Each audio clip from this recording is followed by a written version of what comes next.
Hey guys what's up, I hope you are all doing well. मेरा नाम विवेक कुमार है। मैं आप सभी का पीएससी जर्नी चैनल पे स्वागत करता हूँ। आज है 29 जनवरी 2024।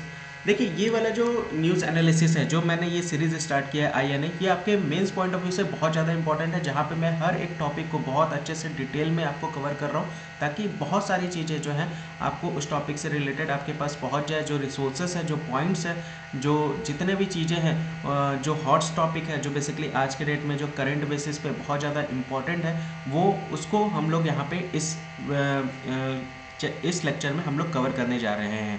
ये आपके मेंस पॉइंट ऑफ व्यू से बहुत ज़्यादा इंपॉर्टेंट है। ऐसे राइटिंग में जो बहुत सारे टॉपिक्स आपके क्वेश्चंस में आते हैं, बेसिकली वो सारे टॉपिक्स जो हो सकते हैं आपके ऐसे राइटिंग में, वो सारे टॉपिक्स को हम लोग यहाँ पे न्यूज़ एनालिसिस में कवर करते हैं।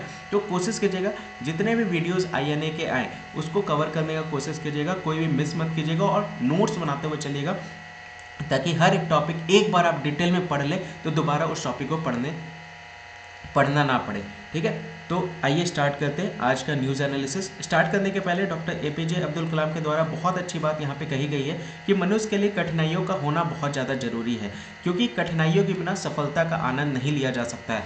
जो लोग संघर्ष करके अपनी सफलता को हासिल करते हैं, उन्हें ही रियल एक्सपीरियंस होता है कि हाँ, वो ही उसके असलियत में हकदार होते हैं। तो वही बात यहाँ पे कही जा रही है। ये जो जर्नी है, इस जर्नी के दौरान जो भी मुसीबतें आ रही है, जो भी कठिनाइयों का सामना हम आप लोग के द्वारा किया जा रहा है, तो वो सारी एक ना एक दिन आप डेफिनेटली, जब आप सक्सेस होइएगा, जब आप अपनी मंजिल को पा लीजिएगा, तो आप उसके रियली में हकदार कहलाएंगे, क्योंकि आपने उसको जिया है, आपने उसको पाया है, आपने उसको, मतलब आप डेफिनेटली उसके हकदार हैं। तभी उन सारी कठिनाइयों को फेस करके, जो आज के डेट में आप कठिनाइयाँ वगैरह जो भी फेस कर रहे हैं, सपोज कीजिए अगर मेंस क्वालिफाई नहीं हो पाया 69 का, तो अगला जो है वो आप समझ सकते हैं कि हाँ, कहाँ पे आपका लैक पॉइंट था, कहाँ पे कमी रह गई। वो सारी चीज़ों को पूरा करके आप अगले में ट्राई कीजिए, ताकि डेफिनेटली आप उस चीज़ को क्रॉस कर सके और अपने लक्ष्य तक पहुंच सके।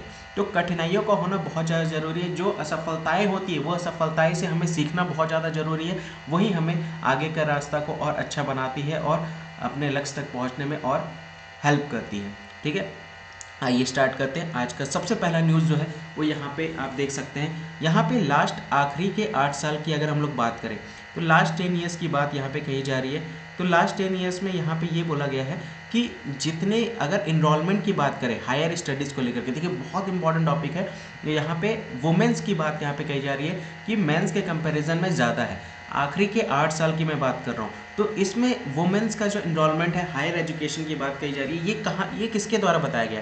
ये आईसी के द्वारा बताया गया। All India survey on higher education report में ये बताया गया है कि जितने भी यहाँ पे हायर स्टडीज़ को लेकर के जो इनरोलमेंट हुआ था स्टूडेंट का, उसमें महिलाओं की संख्या जो है वो बहुत ज़्यादा है as comparison to the man. अभी हम लोग स्टेट वाइज भी डिस्कस करेंगे, कहाँ पे सबसे ज़्यादा किस किस स्टेट्स में कितने कितने इनरोलमेंट हुए, वो भी हम लोग यहाँ पर जानेंगे। ठीक है, ये आपका न्यूज़ एनालिसिस बाइलिंगुअल में है। मेरी हर लेक्चर बाइलिंगुअल में होती है, तो जो इंग्लिश मीडियम के या हिंदी मीडियम के जो स्टूडेंट है, किसी को भी कोई भी प्रॉब्लम नहीं होगा नोट्स को लेकर के, बस चीज़ों को समझते हुए चलिएगा। तो किसके द्वारा ये हमें पता चल पाया है कि पुरुषों की तुलना में महिलाओं की संख्या ज़्यादा है उच्च अध्ययन में दाखिला लेने को लेकर के? तो AISHE को लेकर के यहाँ पे बात कही गई, उन्हीं के द्वारा ये बात यहाँ पे कही जा रही है। हायर एजुकेशन की बात यहाँ पे कही जा रही है। UGC यूनिवर्सिटी ग्रांट्स कमीशन से जो सर्टिफाइड जो इंस्टीट्यूट्स होते हैं, यूनिवर्सिटीज़ होती है, उनकी बात यहाँ पे कही जा रही है। तो all India survey on higher education report की यहाँ पे बात कही जा रही है। यही मेन स्रोत है, मेन स्रोत यही है जो हमें स्टैटिस्टिक्स देता है, एक आंकड़ा देता है। एक आंकड़ा का मुख्य स्रोत क्या है? ये रिपोर्ट है, जो सर्वेक्षण है, जो AISHE का है, उसी के अकॉर्डिंग हमें पता चल पाता है कि देश में जो इनरोलमेंट हो रहा है वो किसका ज़्यादा हो रहा है। ये किसके द्वारा पब्लिश किया जाता है? ये पब्लिश किया जाता है मिनिस्ट्री ऑफ एजुकेशन के द्वारा, शिक्षा मंत्रालय के द्वारा। और इसको जो कंडक्ट किया जाता है, इसको मिनिस्ट्री के द्वारा जो कंडक्ट किया जाता है ऑल इंडिया सर्वे के अकॉर्डिंग कि हायर एजुकेशन में कितने लोगों ने इनरोल किया है। 2021 से ये बेसिकली कंडक्ट किया जा रहा है ऑल इंडिया बेसिस पे, पैन इंडिया बेसिस पे ये सर्वे कंडक्ट किया जा रहा है। और 2021 से ये देखा गया है कि इनरोलमेंट जो है वो आपका AISHE के अकॉर्डिंग महिलाओं का जो है वो ज़्यादा है। ठीक है, ये पर्यवेक्षण भारतीय सर्वेक्षण आयोजित यहाँ पे कर रहा है। सर्वेक्षण में भारतीय क्षेत्र में स्थित और देश में उच्च शिक्षा प्रदान करने वाले सभी उच्च शिक्षण संस्थानों को शामिल किया गया है। तो जितने भी हायर एजुकेशनल इंस्टीट्यूशन है जो पूरे इंडियन टेरिटरी में आपके शामिल है, जहाँ जहाँ भारत का क्षेत्र है वहाँ पे जितने भी हायर एजुकेशन के इंस्टीट्यूट हैं वो सभी इस सर्वे में कवर किए गए हैं और वहीं से ये डाटा कलेक्ट किया गया है। ये सर्वे जो है वो पूरा कलेक्ट करके एक डिटेल इंफॉर्मेशन प्राप्त कर बता रहा है हर पैरामीटर्स को लेकर के कि छात्र का नामांकन जो हुआ है, शिक्षक का डेटा देखने को मिलेगा, ढांचागत जानकारी देखने को मिलेगा, वित्तीय जानकारी देखने को मिलेगा। ये पूरी विस्तृत जानकारी आपको इस सर्वे में जो है वो कलेक्ट की गई है। डिटेल्ड इन्फॉर्मेशन यहाँ पे कलेक्ट किया गया है और यहाँ पे सिर्फ स्टूडेंट के एनरोलमेंट का ही नहीं, टीचर के डेटा का भी देखने को मिलेगा, इंफ्रास्ट्रक्चर इन्फॉर्मेशन भी देखने को मिलेगा और फाइनेंशियल इन्फॉर्मेशन भी देखने को मिलेगा इस सर्वे के द्वारा जो कलेक्ट किया गया है। ठीक है, ये रिपोर्ट जो है पूरी तरह से बेस्ड है, ये डाटा को अपलोड कर दिया गया है जो भी हायर एजुकेशन से जो डाटा कलेक्ट किए हैं और ये कहाँ पे लिस्ट किया गया है, ये AISHE.gov.in के पोर्टल में आपको ये देखने को मिलेगा, यहाँ पे इसको अपलोड कर दिया गया है। डेटा की सटीकता की जिम्मेदारी संबंधित संस्थान के नोडल अधिकारियों की है। तो ये जो एक्यूरेसी की बात अगर हम करें कि ये जो डेटा जो अपलोड किया गया है इस पोर्टल पे ये कितना एक्यूरेट है, तो इसकी रिस्पॉन्सिबिलिटी जो है वो पूरी की पूरी किसकी होगी, नोडल ऑफिसर्स की होगी जो उस इंस्टीट्यूशन के होंगे, क्योंकि उन्हीं से ये डाटा हमें मिला है, ये AISHE को मिला है और यही यहाँ पे अपलोड किए गए। इसीलिए लास्ट में इन्होंने स्टार मार्क्स करके बता दिया कि जो रिस्पॉन्सिबिलिटी जो होगी डेटा की एक्यूरेसी को लेकर के वो किसके ऊपर डिपेंड है, नोडल ऑफिसर्स के ऊपर डिपेंड है जो पार्टिकुलर इंस्टीट्यूशन के हैं। ठीक है, नोडल अधिकारियों के हैं। ठीक है, क्लियर। अब अगर हम लोग हाइलाइट्स देखें कि AISHE रिपोर्ट जो 21-22 का है उसमें क्या बताया गया है, तो ये कंडक्ट जो किया था डिफरेंस पीरियड में एकेडमिक सेशन की अगर हम लोग बात करें 21-22 का, तो इसमें टोटल कितनी यूनिवर्सिटीज़ का सर्वे कलेक्ट किया गया है, तो 1168 यूनिवर्सिटीज़ जो है या इंस्टीट्यूट जो है वो उसमें इतने इंस्टीट्यूट्स यूनिवर्सिटीज़ का डेटा कलेक्ट किया गया। इसके अंतर्गत इस यूनिवर्सिटीज़ के अंतर्गत कितने कॉलेजेस हैं, 45,473 कॉलेजेस हैं और यहाँ पे जो अलोन इंस्टीट्यूशन है वो कितना है, 12,002 इंस्टीट्यूशन है जो AISHE 2021-22 के रजिस्टर्ड रिपोर्ट में ये सारे का डेटा जो है अपलोड हुआ है। अगर हम लोग बात करें 1162 यूनिवर्सिटीज़ की, अगर हम लोग बात करें 1168 में 1162 यूनिवर्सिटीज़ में 42,825 कॉलेज है, 10,576 जो है वो इंस्टीट्यूशन आपके अलोन देखने को मिलेंगे जो इस सर्वे में रिस्पॉन्ड किए हैं, जो इस सर्वेक्षण में प्रतिक्रिया दी है। ठीक है, अब संस्थानों की संख्या की अगर हम लोग बात करें तो संस्थानों की संख्या में 2015 से कुल मिलाकर के 341 विश्वविद्यालय स्तर के संस्थान स्थापित किए गए हैं। तो देख सकते हैं 341 यूनिवर्सिटीज़ जो है वो इस्टेब्लिश्ड हुए हैं 2014-15 से, और 1168 यूनिवर्सिटी जो रजिस्टर्ड है उसमें से 685 जो है वो गवर्नमेंट के द्वारा मैनेज की जा रही है, जिसमें सेंट्रल गवर्नमेंट के अंदर में 240 है और स्टेट गवर्नमेंट के अंदर में 445 है। आप देख सकते हैं 240, ये जो 685 का जो आंकड़ा है जो यूनिवर्सिटीज़ हैं जिसका यहाँ पे रिपोर्ट कवर किया गया है AISHE की तरफ से, जिसमें से 685 में 240 जो यूनिवर्सिटीज़ है वो सेंट्रल केंद्र सरकार के अंतर्गत है और बाकी जो बच गई 445 वो बेसिकली राज्य सरकार के अंतर्गत में आती है। 10 जो है वो प्राइवेट है ना, और 473 जो है वो प्राइवेट अनएडेड है। प्राइवेट अनएडेड मतलब जिसको सहायता प्राप्त नहीं मिलती है, 10 जो है जिसको सरकार की तरफ से सहायता मिलती है। ठीक है, विशेष रूप से महिलाओं के लिए 17 विश्वविद्यालय यहाँ पे देखने को मिलेगा। 2014-15 में यह 11 थी। अगर 2014-15 की हम लोग बात करें तो उस टाइम पे जो एक्सक्लूसिवली अगर हम लोग बात करें महिलाओं को लेकर के, तो महिलाओं के लिए बेसिकली 17 विश्वविद्यालय आज के डेट में देखने को मिलेगा, लेकिन 2014-15 की बात करें तो उस समय 11 ही थी महिलाओं के लिए। 21-22 में 18 मुक्त विश्वविद्यालय देखने को मिलेगा, जो एक केंद्र विश्वविद्यालय है, बाकी 16 जो राज्य विश्वविद्यालय हैं और एक राज्य निजी विश्वविद्यालय आपको यहाँ पे देख सकते हैं। तो 18 ओपन यूनिवर्सिटीज़ की अगर हम लोग बात करें तो एक सेंट्रल यूनिवर्सिटी है, 16 स्टेट यूनिवर्सिटी और एक स्टेट प्राइवेट यूनिवर्सिटी यहाँ पे आपको देखने को मिलेगा। ये पूरा आंकड़ा आपके सामने मैंने रख दिया है कि जो रिपोर्ट में जहाँ जहाँ से ये डेटा जो कलेक्ट किया गया, किन किन यूनिवर्सिटी से, किन किन कॉलेजेस से और वो कौन कौन यूनिवर्सिटी किसके अंडर में आती है, वो सारे के सारा डेटा मैंने आपके सामने रख दिया है। तो आई होप AISHE रिपोर्ट को लेकर के आपको पूरा यहाँ पे नॉलेज हो गया होगा, कहाँ कहाँ से डेटा अपलोड किया गया है, कहाँ कहाँ से कलेक्ट किया गया है, वो इन्फॉर्मेशन जो आंकड़ा अभी हम लोग यहाँ पे कवर कर रहे हैं। तो यहाँ पे अगर हम लोग देखिए, अभी तो हम लोगों ने यूनिवर्सिटीज़ के बारे में पढ़ा, कॉलेजेस के बारे में पढ़ा, जहाँ जहाँ से डेटा हमने कलेक्ट किया है। अब यहाँ पे जो इनरोलमेंट है, जो नामांकन है छात्रों का, उसको लेकर के हम लोग यहाँ पे देखते हैं हायर एजुकेशन में लेकर के। तो अगर हम लोग बात करें इनरोलमेंट, अगर हायर एजुकेशन की बात करें तो वो इस बार बढ़ करके 3.42 करोड़ से बढ़ करके 21-22 में लगभग 4.33 करोड़ हो गया है। मतलब जो उच्च शिक्षा में नामांकन पहले 2014-15 में 3.42 करोड़ होता था, आज के डेट में 21-22 में ये लगभग 4.33 करोड़ हो गया। आप देख सकते हैं कितनी बढ़ोतरी हुई है यहाँ पे नामांकन को लेकर के। अगर हम लोग महिला नामांकन की बात करें तो पहले ये आपका महिला नामांकन की बात करें तो आज के डेट में 2.07 करोड़ हो गया है, जो लगभग अगर 14-15 से कंपेयर करें तो ये 32% की वृद्धि आपको यहाँ पे देखने को मिलेगा 14-15 के कंपैरिजन में। तो ये सारे बहुत इंपॉर्टेंट डेटा है आपको आंसर राइटिंग में मेंशन करने को लेकर के। अगर कहीं पे भी कोई भी स्टैटिस्टिक्स का टॉपिक्स आ गया, या कहीं पे भी कुछ भी कंपैरिजन का पोर्शन आ गया, या फिर कहीं पे भी जेंडर कंपैरिजन का क्वेश्चन आ गया, तो वहाँ पे ये सारे पॉइंट जो है वो बहुत अच्छे से आप मेंशन कर सकते हैं। देखिए मैं आपको गाइड भी करता हुआ चल रहा हूँ, ये आपको खुद एनालाइज करना है कि कहाँ पे ये सारे पॉइंट्स आपको मेंशन करने हैं। टोटल नंबर अगर हम लोग पास आउट की अगर बात करें, कितने लोग पास हो रहे हैं, तो उसकी भी बढ़ोतरी आप यहाँ पे देख सकते हैं, बढ़ करके 1.07 करोड़ हो गया है 2021-22 में। जबकि पहले 20-21 की अगर हम लोग बात करें तो पास आउट जो आपके छात्र थे वो उस समय 95.4 लाख उस समय आपको देखने को मिला होगा। ठीक है, तो इसमें भी बढ़ोतरी हुई है। पास आउट यानी जो बेसिकली पास हो करके हायर एजुकेशन में पास आउट हुए, उनकी बात यहाँ पे कही जा रही है। तो ये था ओवरऑल इनरोलमेंट की बात कही जा रही है स्टूडेंट की। अब थोड़ा सा उसमें और कैटेगरी करते हैं। अब हम लोग कास्ट वाइज की अगर हम लोग बात करें तो कास्ट वाइज इनरोलमेंट नामांकन की हम लोग बात करते हैं। तो 21-22 की जो डेटा है उसमें अगर हम लोग देखें तो कास्ट वाइज में बात करें तो 15.3% जो है लोग हैं जो बेसिकली नामांकन लेते हैं, वो बेसिकली SC कास्ट से बिलोंग करते हैं। 6.3% जो छात्र हैं जो हायर एजुकेशन के लिए जो नामांकन करते हैं, एडमिशन लेते हैं, वो ST कास्ट से बिलोंग करते हैं। बाकी 37.8% जो आपके जो बेसिकली हैं स्टूडेंट, वो बेसिकली OBC कास्ट से बिलोंग करते हैं। बाकी जो बच गए वो आपके 40.6% जो है वो बाकी कम्युनिटी से बिलोंग करते हैं। तो ये पूरा आंकड़ा आपके सामने आ गया 21-22 के टाइम का जो सर्वे यहाँ पे कंडक्ट किया गया AISHE के रिपोर्ट के अंतर्गत। ये कास्ट वाइज पूरा रिपोर्ट आप यहाँ पे देख सकते हैं कि ये पूरा कास्ट वाइज आपके सामने डेटा यहाँ पे आपको यहाँ पे मिल गया। इनरोलमेंट की बात करें तो SC कास्ट के जो स्टूडेंट है उसमें भी बढ़ोतरी देखने को मिला है कि जो इस बार जो नामांकन हुआ था 21-22 में, उसमें 66.23 लाख स्टूडेंट ने नामांकन लिया था।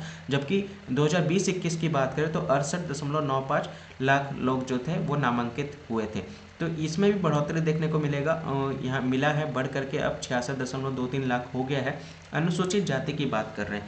और अगर हम जनजाति की बात करें तो उसमें नामांकन जो था पहले 20-21 में 24.12 लाख होता था, वो अब बढ़ करके 27.1 लाख हो गया है। ये ST की बात यहाँ पे कही जा रही है। और ये फीमेल स्टूडेंट की बात कही जा रही है, ये ध्यान रखिएगा, फीमेल स्टूडेंट, महिलाओं की बढ़ोतरी की बात कही जा रही है। अल्पसंख्यक नामांकन की बात करें यानी जो माइनॉरिटी इनरोलमेंट की बात करें तो वो भी अब बढ़ करके 30.1 लाख हो गया है 21-22 में, जो कि अगर 14-15 से अगर हम इसको कंपेयर करें तो ये 21.8 लाख था। तो आप देख सकते हैं आप कितनी ज़्यादा बढ़ोतरी आपको हायर एजुकेशन को लेकर के हर कास्ट वाइज में आपको देखने को मिल रहा है, चाहे वो SC कास्ट हो या ST कास्ट हो या OBC कास्ट हो या माइनॉरिटी से बिलोंग करते हो, हर एक लोगों में हायर स्टैंडर्ड्स को लेकर के, हायर स्टडीज़ को लेकर के एक जागरूकता फैली है। और उसी चीज़ को लेकर के ये पूरा डेटा आपको डिपिक्ट कर रहा है, आपको बता रहा है कि लोग हायर स्टडीज़ यहाँ पर कर रहे हैं। और यहाँ पर महिला छात्र जो है वो उसमें ज़्यादा जज्बात आपको देखने को मिलेगा, ज़्यादा महिलाओं की संख्या बढ़ी है हायर एजुकेशन को लेकर के, वो आपको यहाँ पे ये डेटा के तहत आपको पता चल पा रहा है। ठीक है, अब और क्या बात कही जा रही है। अभी हम लोगों ने बात किया, देखिए हम लोगों ने क्या बात किया, हम लोगों ने यूनिवर्सिटीज़ वाइज डेटा हमने देख लिया, हमने स्टूडेंट का डेटा देख लिया, हमने कास्ट वाइज डेटा देख लिया। अब हम देखते हैं स्टेट वाइज डेटा कि स्टेट वाइज क्या आपको आज के डेट में देखने को मिल रहा है AISHE रिपोर्ट में। तो टॉप 6 स्टेट जहाँ पे स्टूडेंट का इनरोलमेंट सबसे ज़्यादा है, जहाँ पे सबसे ज़्यादा स्टूडेंट जो है वो हायर एजुकेशन को लेकर के इनरोल कर रहे हैं, एडमिशन ले रहे हैं, नामांकन ले रहे हैं, उसमें आपको उत्तर प्रदेश आता है, महाराष्ट्र आता है, तमिलनाडु आता है, मध्य प्रदेश आता है, वेस्ट बंगाल आता है, राजस्थान आता है। आप देख सकते हैं ये टॉप 6 स्टेट आपके हैं जहाँ पे स्टूडेंट इनरोलमेंट को लेकर के बहुत ज़्यादा बढ़ोतरी आपको देखने को मिलेगा, नामांकन देखने को मिलेगा। तो आप देख सकते हैं टोटल स्टूडेंट इनरोलमेंट की अगर हम लोग बात करें तो उसमें 53.3% जो है वो ये 6 राज्यों में स्टूडेंट का इनरोलमेंट होता है, जो कि बहुत बड़ी बात है। मोर देन हाफ की बात यहाँ पे कही जा रही है। सिर्फ ये 6 राज्य आज के डेट में हमारे यहाँ जो 28 राज्य है, 28 राज्य में सिर्फ 6 राज्य देख सकते हैं 53.3% जो स्टूडेंट है वो पूरा आपका मोर देन हाफ % जो है, मोर देन 50% जो है वो बेसिकली स्टूडेंट इनरोलमेंट बस 6 राज्यों में आपको सबसे ज़्यादा देखने को मिलेगा। बाकी के 22 राज्यों में मिला करके वो आपका 46.7 आपको देखने को मिलेगा। फॉरेन स्टूडेंट की अगर हम लोग बात करें, देखिए अभी हम लोगों ने स्टेट वाइज भी देख लिया डेटा। अगर हम फॉरेन स्टूडेंट की बात करें तो विदेशी छात्र की बात करें तो उनका भी जो हायर एजुकेशन में इनरोलमेंट है वो आपका कितना है, नंबर 46,878 है, जो इस बार आपको देखने को मिलेगा। सबसे ज़्यादा फॉरेन स्टूडेंट जो है वो कहाँ से आते हैं, वो नेपाल से आते हैं। नेपाल से लगभग 28% फॉरेन स्टूडेंट जो है वो एडमिशन लेते हैं। इसके बाद अफगानिस्तान से 6.7% स्टूडेंट एडमिशन लेते हैं। US से देख सकते हैं 6.2% लेते हैं। बांग्लादेश से 5.6% छात्र लेते हैं। UAE से 4.9% लेते हैं और भूटान से 3.3% लेते हैं। देख सकते हैं तो उच्च शिक्षा में नामांकित विदेशी छात्राओं का डेटा आपके सामने है। टोटल कितना एडमिशन लिए हैं विदेशी छात्रा 21-22 में 46,878 लोग देखने को मिलेगा। उच्च शिक्षा में शिक्षण स्टाफ, देखिए अब टीचर की बात करते हैं। टीचिंग स्टाफ की अगर बात करें तो 21-22 में टोटल टीचिंग स्टाफ कितने 15.98 लाख आपको यहाँ पे देखने को मिलेगा, जिसमें से 56.6% जो है वो मेल है, मेल शिक्षक है, टीचर है। बाकी 43.4% जो है वो फीमेल है। टीचर की जो संख्या है वो बढ़ करके यहाँ पे आप देख सकते हैं 46.618 हो गई है। अगर हम लोग पिछले साल के कंपैरिजन की अगर हम लोग बात करें तो यानी 2020-21 में जो नंबर थी संख्या टीचर की, उसमें 2021-22 में देखने को मिलेगा इतनी संख्या और बढ़ गई है, यानी और बढ़ोतरी देखने को मिलेगा, वृद्धि देखने को मिलेगा शिक्षण क्षेत्र में। यानी टीचर की संख्या में आप देख सकते हैं तो कितना वृद्धि हुई है इस वर्ष 21-22 में 46,618 यहाँ पे वृद्धि हुई है। तो ये थोड़ा सा आप ध्यान रख सकते हैं चीज़ों को लेकर के। ये सारे डेटा आपको देखने को मिलेगा। आपको मैंने स्टूडेंट का इनरोलमेंट दिखा दिया, आपको मैंने यूनिवर्सिटीज़ कॉलेज बता दिया, आपको मैंने कास्ट वाइज सारे डिटेल्स बता दिया, आपको मैंने स्टेट वाइज कहाँ सबसे ज़्यादा हो रहे हैं वो बता दिया, मैंने मेल्स फीमेल्स की बता दिया, मैंने विदेशी छात्राओं की बता दिया, टीचिंग स्टाफ की मैंने बता दिया। तो हर एक का आंकड़ा मैंने आपको यहाँ पे क्लियर कर दिया पूरा डिटेल में। आई होप आपको पूरा क्लियर हुआ होगा। AISHE रिपोर्ट की बात यहाँ पे कही जा रही है, तो आई होप आपको पूरा डिटेल में सारी चीज़ें समझ में आ गई होगी। आइए अब आगे बढ़ते हैं अगली न्यूज़ की तरफ। समझ में आया ना सभी को? ऐसा तो नहीं किसी को क्लियर नहीं हुआ? कमेंट सेक्शन में ज़रूर बताइएगा कैसा रहा पहला आज का न्यूज़ आप लोगों का। दूसरा न्यूज़ जो है वो बहुत हाईलाइटेड है, आप सभी लोग जानते होंगे। काशी विश्वनाथ मंदिर की बात कही जा रही है, जो कि कहाँ है, बनारस में कही है। और यहाँ पे ज्ञानवापी मस्जिद भी है, इसी कॉम्प्लेक्स में आपको ज्ञानवापी मस्जिद भी आपको देखने को मिलेगा। दोनों का मैटर चल रहा था, है ना, मैटर चल रहा था, आप लोगों ने देखा है 2 साल पहले ये मैटर बहुत था ज्ञानवापी मस्जिद को लेकर के। और वहाँ पे AIC जो थी उनके ऊपर पूरा रिपोर्ट उनको कलेक्ट करने के लिए बोला गया था। तो यहाँ पे बताया गया है इस रिपोर्ट के तहत कि जहाँ पे जिस जगह पे ज्ञानवापी मस्जिद है आज के डेट में, वहाँ पहले क्या था, वहाँ पहले मंदिर था। ये क्लियरली ASI रिपोर्ट के तरफ से बता दिया गया है, आर्कियोलॉजिकल सर्वे ऑफ इंडिया की तरफ से। ये साइंटिफिक सर्वे रिपोर्ट जो है वो ज्ञानवापी मॉस्क्यू कॉम्प्लेक्स को लेकर के यहाँ पे कंक्लूड कर दिया गया है कि जहाँ पे आज के डेट में मस्जिद है वहाँ पे मंदिर हुआ करता था। उनके उस एरिया में, उस जगह में मौजूदा संरक्षण के निर्माण से पहले साइट पर एक हिंदू मंदिर मौजूद था। ये क्लियरली तरीके से उस रिपोर्ट में बता दिया गया है। ये पूरी तरह से ASI ने खुलासा कर दिया है। पुरातत्व सर्वेक्षण की बात कही जा रही है उनके रिपोर्ट के तहत। देख सकते हैं ये पूरा कॉम्प्लेक्स आपको यहाँ पे देखने को मिलेगा। यहाँ पे आप देख सकते हैं काशी विश्वनाथ मंदिर आप देख सकते हैं, और यहाँ पे ज्ञानवापी मस्जिद आपको यहाँ पे देखने को मिलेगा। इसी कॉम्प्लेक्स से होकर के अंदर जाने का रास्ता है, ये देख सकते हैं। तो यहाँ जो आज के डेट में मस्जिद आप देख रहे हैं ज्ञानवापी मस्जिद, वहाँ पे पहले मंदिर हुआ करता था। भगवान भोलेनाथ जी का शिवलिंग जो है, वो रियल शिवलिंग, जो एक्चुअल शिवलिंग जो था वो यहीं हुआ करता था। आज के डेट में वहाँ पे उन लोग फव्वारे की तरह यूज़ करते हैं, मतलब वहाँ पे बेसिकली हाथ पैर वगैरह धोने का काम करते हैं वो, जिस एरिया में वहाँ पे शिवलिंग वगैरह है। आप लोगों ने न्यूज़ में देखा ही होगा। अच्छा, कितने लोग बेसिकली काशी विश्वनाथ मंदिर गए हैं वो मुझे कमेंट सेक्शन में बताइएगा। आज के डेट में तो बहुत ज़्यादा वहाँ पे उसको वाइडर न्यू कंस्ट्रक्ट कर दिया गया है, पूरा उसके कॉम्प्लेक्स को बहुत अच्छा से उसको रीडेवलप कर दिया गया है। इसको बहुत अच्छे से मोदी जी के द्वारा प्रीवियस ईयर आप देख सकते हैं उद्घाटन भी हुआ था।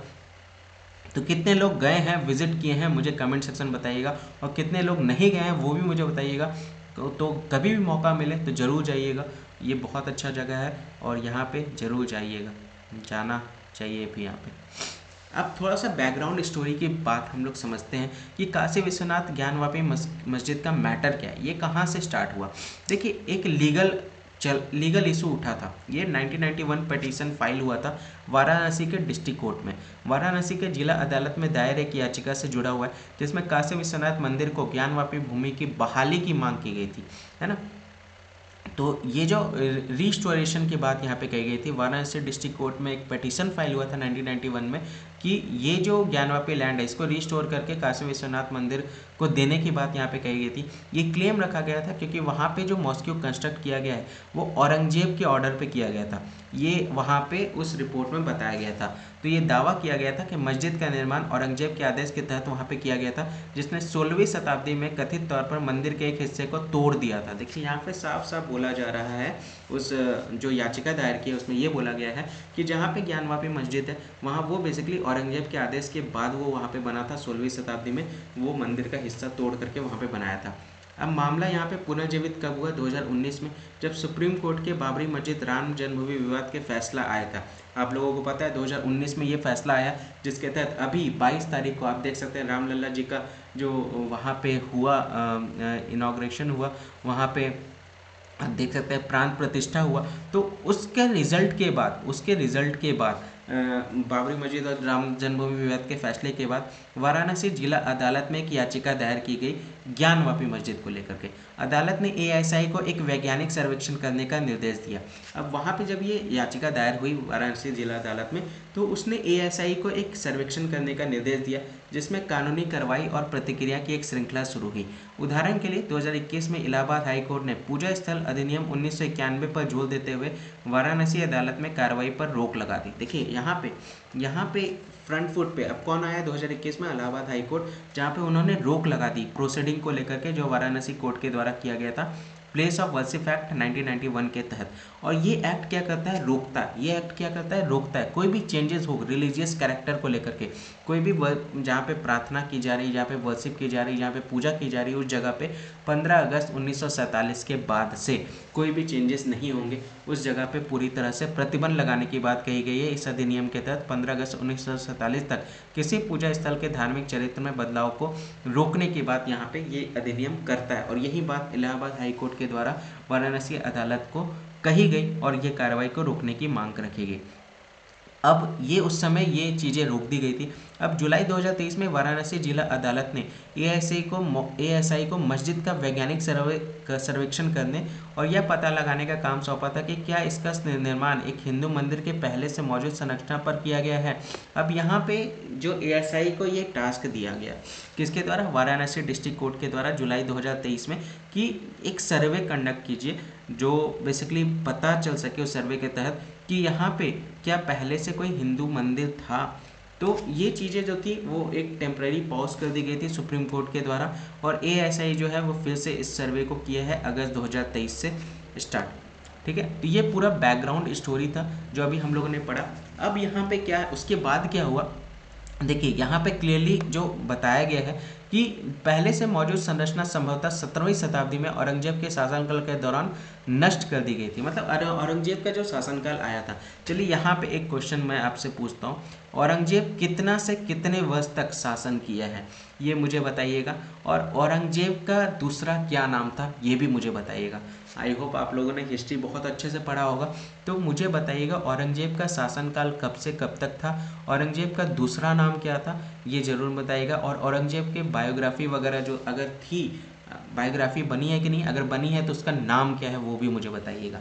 ठीक है, तो यहाँ पे आप देख सकते हैं कि एक लूज स्टोन यहाँ पे देखने को मिलेगा जो वहाँ पे इंस्क्राइब्ड किया हुआ है, इनग्रेव किया हुआ है, वो रिकॉर्ड किया गया था मस्जिद के कंस्ट्रक्शन के पास मुगल एम्परर औरंगजेब के टाइम पे, जो कि 1676 से 1677 के टाइम का समय के बारे में बताया गया है। सर जदुनाथ सरकार द्वारा रचित मसीर ए आलमगीरी 1947 के अनुसार औरंगजेब द्वारा सभी प्रांतों के राज्यपालों को काफिरों के स्कूलों और मंदिरों को ध्वस्त करने के आदेश जारी करने के बाद पहले मौजूद संरचना को नष्ट कर दिया गया था। तो ये आदेश दिया गया था और ये बेसिकली मसीर ई आलमगीरी जो 1947 में बाई सर जादूनाथ सरकार के द्वारा ये बताया गया है कि जितने भी पहले से स्ट्रक्चर थे मंदिर और स्कूलों के, औरंगजेब के द्वारा उसको ऑर्डर जारी करके गवर्नर्स जो उस टाइम पे प्रांत के थे उनको डिमोलिश करने का, जितने भी स्कूल और टेम्पल थे उस टाइम के, उसको नष्ट करने का ऑर्डर यहाँ पे जारी किया गया था। औरंगजेब के द्वारा ये भी कमांड किया गया था अपने ऑफिसर को कि जो डिमोलिश करना है विश्वनाथ मंदिर को लेकर के जो काशी में है 2 सितंबर 1669 को। ये सारी बात यहाँ पे सामने आई है और देवनागरी ग्रंथ तेलुगु और कन्नड़ लिपियों में देवताओं के नाम वाले शिलालेख वहाँ पे पाए गए हैं। ऑब्वियस ही बात है, बहुत बड़ी बात है, इंस्क्रिप्शन वहाँ पे आपको देखने को मिलेगा भगवान के, वहाँ पे ग्रंथ के, देवनागरी के, तेलुगु के, कन्नड़ में, ये सारे में आपको वहाँ पे इंस्क्रिप्शन देखने को मिलेगा जो कि बताता है कि वहाँ पे एक मस्जिद है। उस सर्वे में ये भी बताया गया कि टोटल 34 इंस्क्रिप्शन जो है वहाँ पे रिकॉर्ड हुए हैं, शिलालेख 34 वहाँ पे दर्ज किए गए। ये पहले से मौजूद हिंदू मंदिरों के पत्थरों पर वो शिलालेख थे, ठीक है, और जिनका मौजूदा ढांचे के निर्माण मरम्मत के दौरान पुनः उपयोग किया गया है।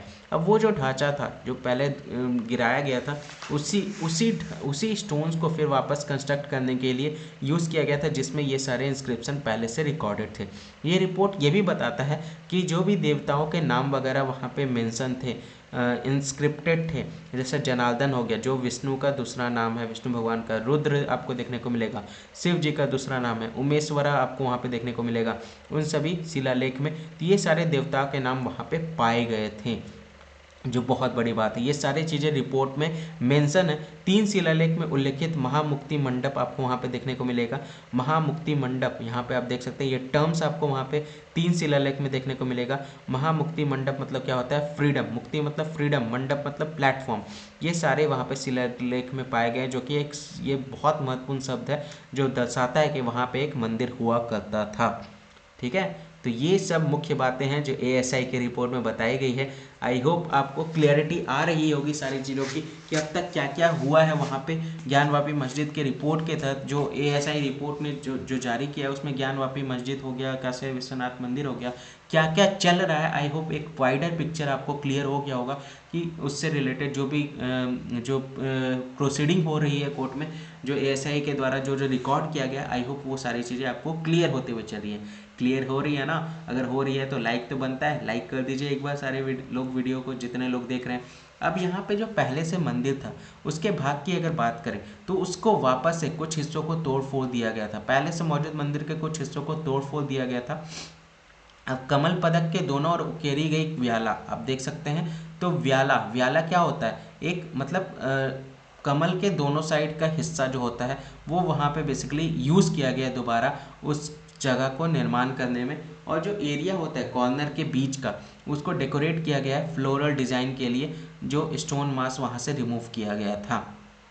ठीक है, पहले से मौजूद संरचना का केंद्रीय कक्ष और मुख्य प्रवेश द्वारा मौजूदा संरचना का वह हिस्सा था, आप देख सकते हैं। तो सेंट्रल चैम्बर आप देख सकते हैं और मेन एंट्रेंस जो आपका प्री एग्जिस्टिंग जो पहले का बना हुआ ढांचा था, स्ट्रक्चर था, वो भी आज के डेट में वहाँ पे आपको देखने को मिलेगा।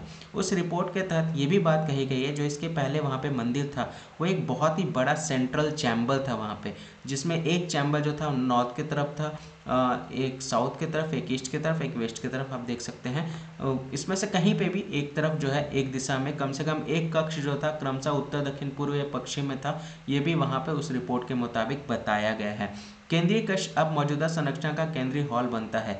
वो जो केंद्रीय सेंट्रल चैम्बर था आज के डेट में सेंट्रल हॉल जो है वो एग्जिस्टिंग स्ट्रक्चर का आज के डेट में देखने को मिलेगा, जबकि मेन एंट्रेंस जो है वो सेंट्रल चैम्बर का आप देख सकते हैं जो वेस्ट से आकर के आता है, जिसको आज के डेट में ब्लॉक कर दिया गया है स्टोन मशीनरी से। ठीक है, यहाँ पे पत्थर की चिनाई से अवरुद्ध हो गया है। प्रवेश द्वार को जानवरों और पक्षियों की नक्काशी और एक सजावटी तोरण से सजाया जाता था। देख सकते हैं पहले के टाइम पे जो एंट्रेंस यूज़ किया होता था वो बेसिकली डेकोरेट किया जाता था पक्षियों और जानवरों के कार्व से, और ऑर्नामेंट वगैरह यूज़ किए जाते थे गेट पे। अब जो स्कल्पचर जो बच गए वहाँ पे सेलर्स पे, वो क्या दर्शाता है, वो दर्शाता है कि वहाँ पे एक बहुत बड़ा हिंदू मंदिर हुआ करता था। इसमें ये भी बताया गया जो पिलर्स वहाँ पे हैं जो पहले के मंदिर से लिए गए हैं वो आज भी यूज़ किए गए हैं वहाँ पे। और जो ईस्टर्न पार्ट ऑफ प्लेटफॉर्म में आपको वो देखने को मिलेगा जहाँ पे बहुत सारे लोग जो हैं वो पूजा करते थे। ठीक है, पूर्व हिस्से में तहखाने बनाने के लिए पहले से मौजूद मंदिर के स्तंभों को पुनः उपयोग वहाँ पे किया गया है। इसके अलावा हिंदू देवताओं की मूर्तियाँ और नक्काशीदार वास्तुशिल्प सदस्य एक तहखाने में फेंकी हुई मिट्टी के नीचे पाए गए हैं। तो ये सारी चीज़ें एएसआई रिपोर्ट में बताती हैं, और एएसआई रिपोर्ट के अंतर्गत ये सारे जो सर्वे जो कंडक्ट किए गए हैं ये साफ बताते हैं कि वहाँ पे जहाँ पे आज ज्ञानवापी मस्जिद है वहाँ पे एक पहले बहुत बड़ा हिंदू मंदिर हुआ करता था। ठीक है, ये पूरा क्लियर पिक्चर हो रहा है एएसआई के रिपोर्ट के थ्रू। अब क्या बात बोली जा रही है की takeaway from the ASI report. तो ज्ञानवापी मस्जिद जो है वो अभी भी कंटिन्यू चल रहा है। ये एक बहुत ही कॉम्प्लिकेटेड बैटल है, आपको देखने को मिलेगा इतिहास और जो रिलीजियस मैटर है, जो धार्मिक निहिताओं के एक साथ एक जटिल कानूनी लड़ाई के रूप में यहाँ पे सामने आ रहा है। वाराणसी अदालत द्वारा एएसआई रिपोर्ट का खुलासा करने का हालिया फैसले लंबे समय से चले आ रहे हैं और इस विवाद को सुलझाने में पारदर्शिता की दिशा में एक महत्वपूर्ण कदम देखने को मिल रहा है।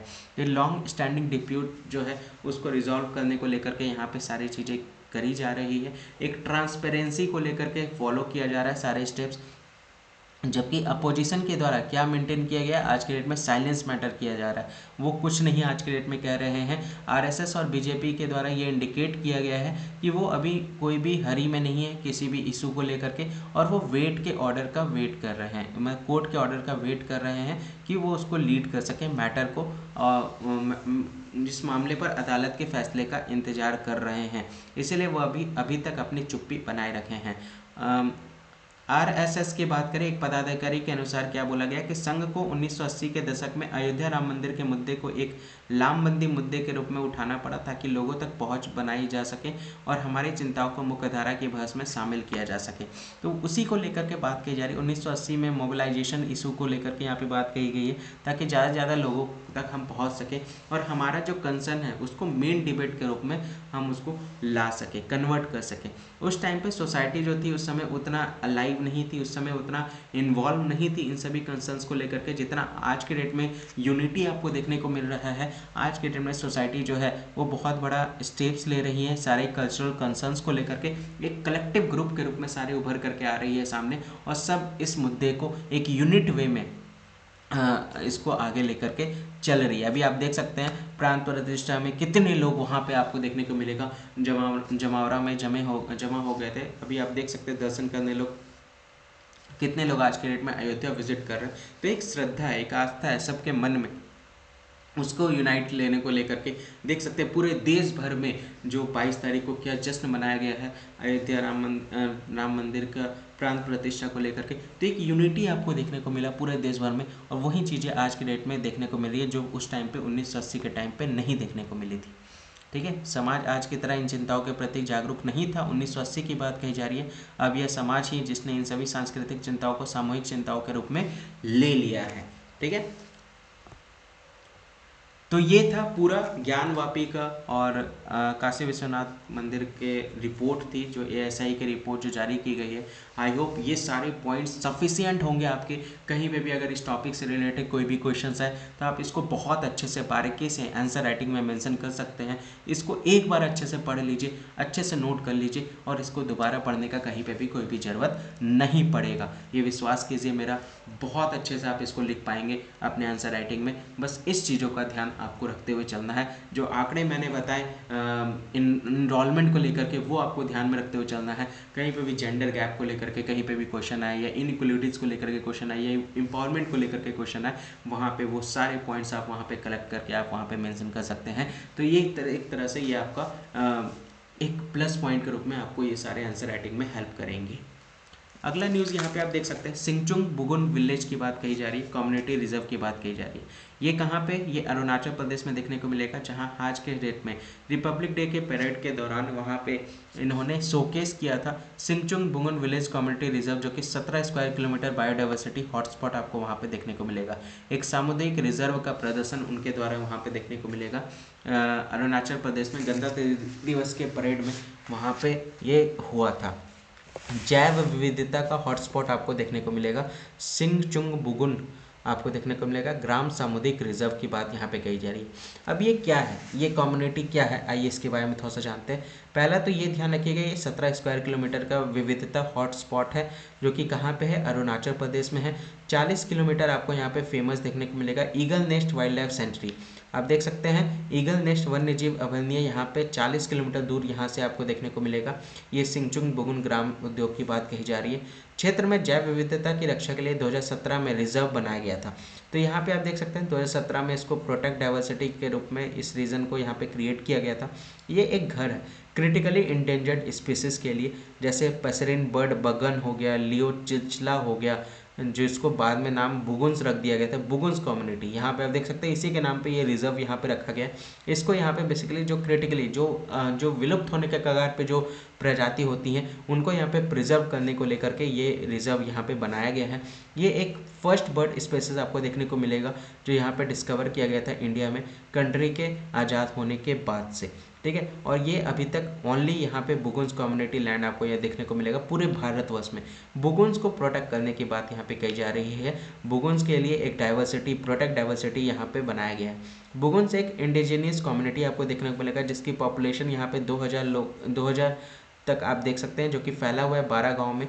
और outside the forest of eagle nest wild life sanctuary के, मतलब ये जो वाइल्ड लाइफ सेंचुरी है वन्य जीव अभयारण्य ईगल नेस्ट, उसके बाहरी क्षेत्र में ये आपको ये कम्युनिटी रिजर्व देखने को मिलेगा। ये थोड़ा सा आप ध्यान दे रख सकते हैं। बुगुन लगभग 2000 लोगों की आबादी वाला एक स्वदेशी समुदाय है जो ईगल नेस्ट वन्यजीव अभयारण्य के जंगलों के बाहर स्थित 12 गांव में फैला हुआ है। ये देख सकते हैं, ये लोगों की आबादी वाला ये आपको जगह देखने को मिलेगा बुगुन। और ये बेसिकली ईगल नेस्ट यहाँ पे आपको वाइल्ड लाइफ सेंचुरी के बाहर वाले एरिया में ये आपको देख सकते हैं, ठीक है। अगर हम लोग बात करें कम्युनिटी रिजर्व है क्या, तो ये एक कंजर्वेशन रिजर्व है और एक कम्युनिटी रिजर्व है भारत का, जो दर्शाता है ये प्रोटेक्टिंग एरियाज ऑफ इंडिया के अंदर में आता है, जिसको बफर जोन भी कहा जाता है, कनेक्टर भी कहा जाता है, माइग्रेटरी कॉरिडोर भी कहा जाता है। नेशनल पार्क के बीच में, वाइल्ड लाइफ सेंचुरी के बीच में और प्रोटेक्टेड फॉरेस्ट के बीच में। तो संरक्षण रिजर्व और सामुदायिक रिजर्व भारत के संरक्षित क्षेत्रों को दर्शाता है, जो आमतौर पर भारत में स्थापित राष्ट्रीय उद्यान, वन्यजीव अभयारण्य और आरक्षित और संरक्षित जंगलों के बीच बफर जोन, कनेक्टर्स और माइग्रेशन कॉरिडोर के रूप में कार्य करते हैं। इन क्षेत्रों को संरक्षण रिजर्व के रूप में नामित किया जाता है यदि वे निर्जन हैं और पूरी तरह से भारत सरकार के स्वामित्व में हैं, लेकिन समुदाय द्वारा निर्वाह के लिए उपयोग किए जाते हैं। और यदि भूमि का हिस्सा निजी स्वामित्व में है तो सामुदायिक रिजर्व के रूप में नामित किया गया है। इन संरक्षित क्षेत्र श्रेणियों को पहली बार वन्यजीव संशोधन अधिनियम 2002 में पेश किया गया था और 1972 के वन्यजीव संरक्षण अधिनियम में एक संशोधन था। देख सकते हैं ये प्रोटेक्टेड एरिया आपको देखने को मिलेगा जो पहली बार इंट्रोड्यूस किया गया था वाइल्ड लाइफ अमेंडमेंट एक्ट 2002 के अकॉर्डिंग। और ये एक अमेंडमेंट है वाइल्ड लाइफ प्रोटेक्शन एक्ट 1972 के अकॉर्डिंग, उसी को अमेंड करके 2002 में इसको इंट्रोड्यूस किया गया था, है ना। 1972 याद आ रहा है, पॉलिटी में भी आप लोगों ने बहुत पढ़ा है। एक केस को लेकर के, कौन सा केस है बता सकते हैं? चलिए बता देता हूँ, केशवानंद भारती केस। नहीं पढ़ा है तो पढ़िएगा जरूर। मुझे कमेंट सेक्शन में बताइएगा केशवानंद भारती केस का क्या मतलब, केशवानंद भारती केस है क्या। इसी बहाने आप लोग पढ़ेंगे भी, पॉलिटी में है ये केस, थोड़ा सा पढ़िएगा।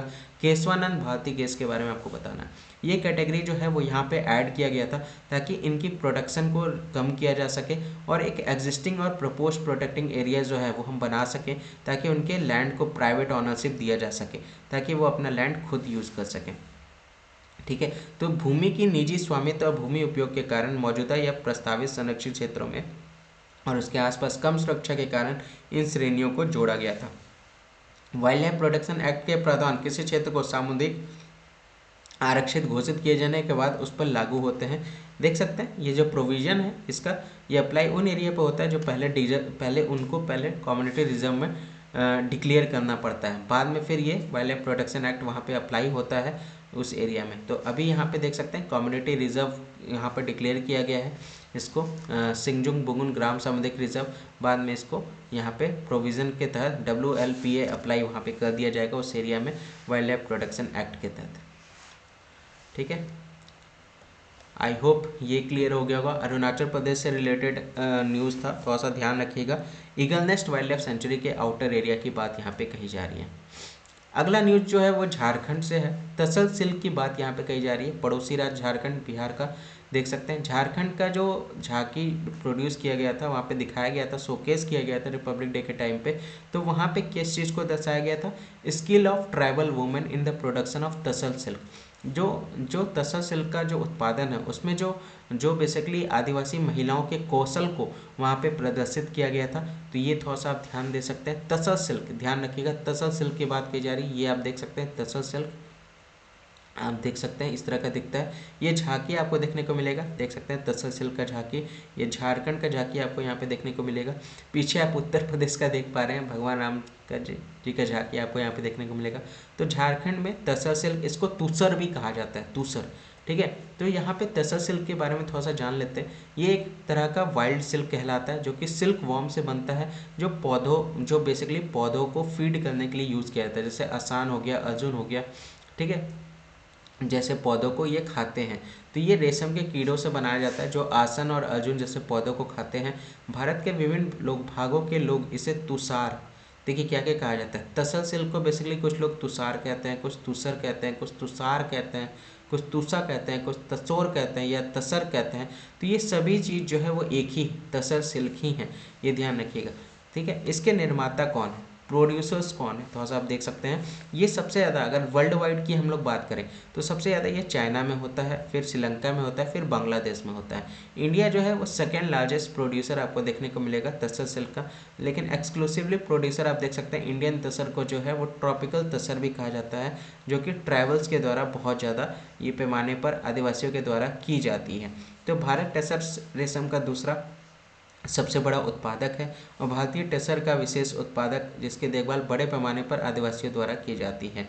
ठीक है, भारत में इसका उत्पादन मुख्य रूप से मध्य प्रदेश में होता है, झारखंड में होता है, छत्तीसगढ़ में होता है। यहाँ देख सकते हैं वर्तमान में झारखंड सबसे बड़े उत्पादकों में से एक है। आप देख सकते, देखिए मैंने पूरा ग्लोबली भी बता दिया, यहाँ पे चाइना हो गया, श्रीलंका हो गया, बांग्लादेश, इंडिया हो गया, यहाँ पे सबसे ज़्यादा उत्पादन होता है। इंडिया की अगर हम लोग बात करें तो इंडिया में आप देख सकते हैं ये मध्य प्रदेश होता है, झारखंड होता है, छत्तीसगढ़ होता है, यहाँ पे ये तसर सिल्क का उत्पादन होता है। लेकिन सबसे ज़्यादा उत्पादन कहाँ पे होता है इंडिया में, तो झारखंड में आपको देखने को मिलेगा सबसे ज़्यादा तसर सिल्क का उत्पादन होता है, जो बेसिकली यहाँ की जो ट्राइबल वुमेन है, जो झारखंड की जो ट्राइबल वुमेन के द्वारा उसको वहाँ पे प्रोड्यूस किया जाता है। यहाँ पे आप देख सकते हैं आदिवासी महिलाओं के द्वारा इसके कौशल को यहाँ पे प्रदर्शित किया गया है, उन्हीं के द्वारा इसको प्रोड्यूस किया जाता है। ठीक है, किसके द्वारा, ट्राइबल्स के द्वारा, आदिवासियों द्वारा की जाती है।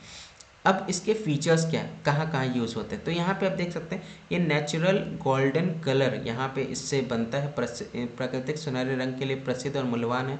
रेशमी, भूरे, क्रीम और नारंगी रंगों में भी पाया जाता है। देख सकते हैं कौन, ये जो सिल्क है वो कौन कौन से कलर में देखने को मिलेगा, ब्राउन होगा, क्रीम होगा, ऑरेंज होगा।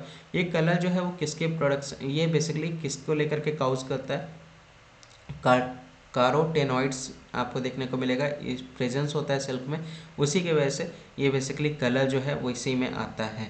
कैरोटीनाइड, साइंस में आप लोगों ने पढ़ा होगा, कैरोटीनाइड जो है रंग रेशम में जो होता है वो इसी के उपस्थिति के कारण आपको आता है। यह अपनी विशिष्ट बनावट के लिए जाना जाता है, जिससे अक्सर खुरदरा या क्रिंकली के रूप में भी वर्णित किया जाता है। आप देख सकते हैं रफ और क्रिकली के रूप में इसको डिस्क्राइब किया गया है।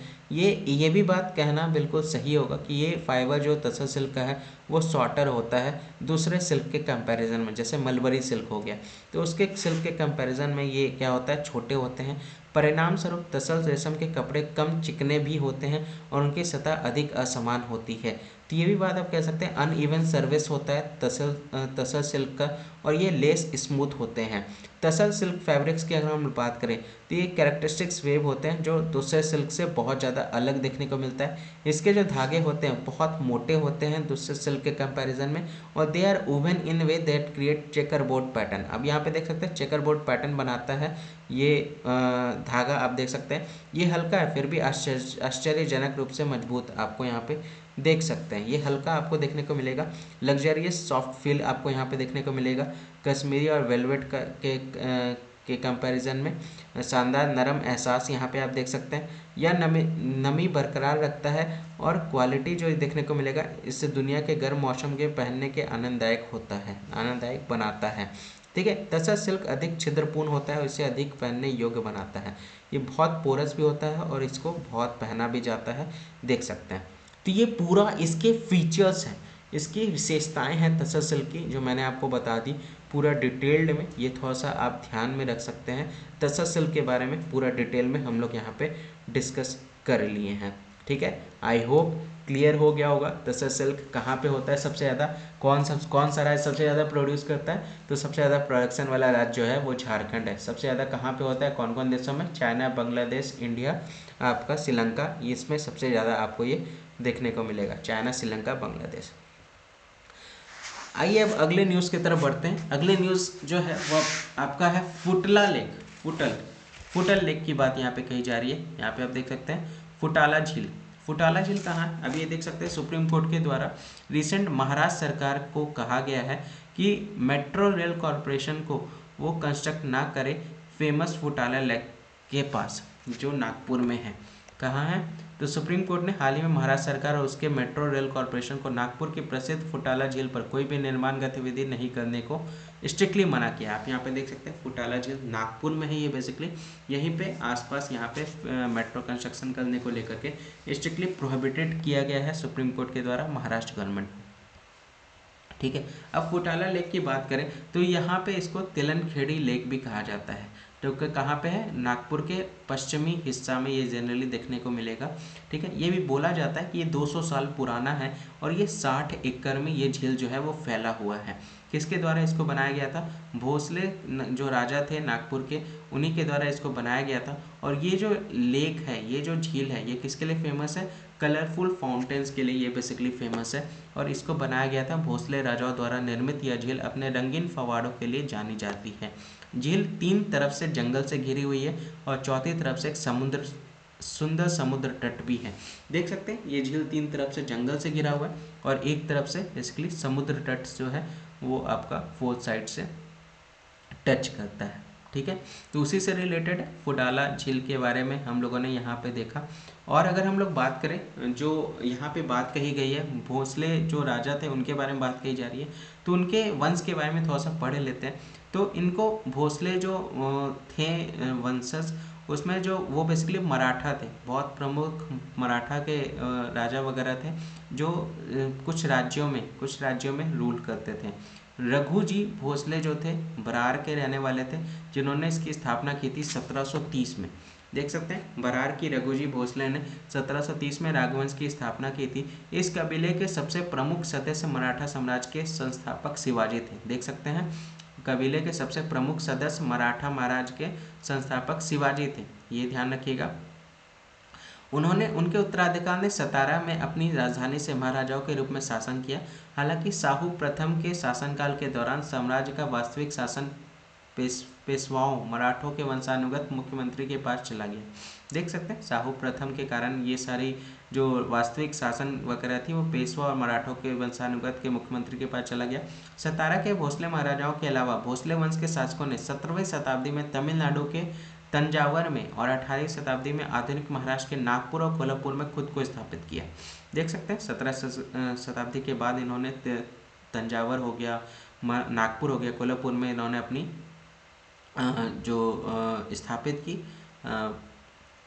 खुद को स्थापित किया। तंजावर के भोसले शिवाजी के सौतेले भाई वेक्कनजी के वंशज थे, जबकि नागपुर और कोल्हापुर के भोसले शिवाजी के पुत्रों संभाजी और राजारा के वंशज थे। ठीक है, तो आप देख सकते हैं 1818 में तीसरे आंग्ल मराठा युद्ध में मराठों की ब्रिटिश हार के बाद मराठों को ब्रिटिश शासन स्वीकार करने के लिए मजबूर होना पड़ा। 1818 में जो एंग्लो मराठा वार हुआ था।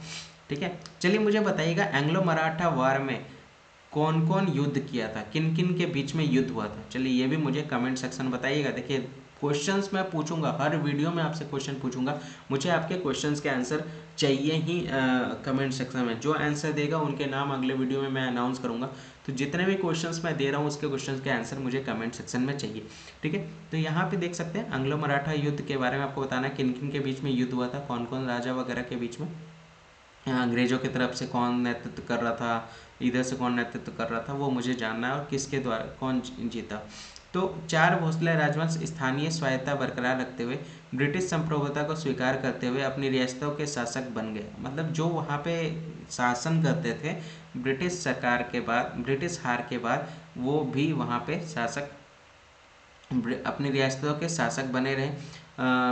19वीं सदी के मध्य में नागपुर, तंजावुर और सतारा राज्य सीधे ब्रिटिश शासन के अधीन आ गए, जब उनके शासन पुरुष उत्तराधिकारियों के बिना मर गए।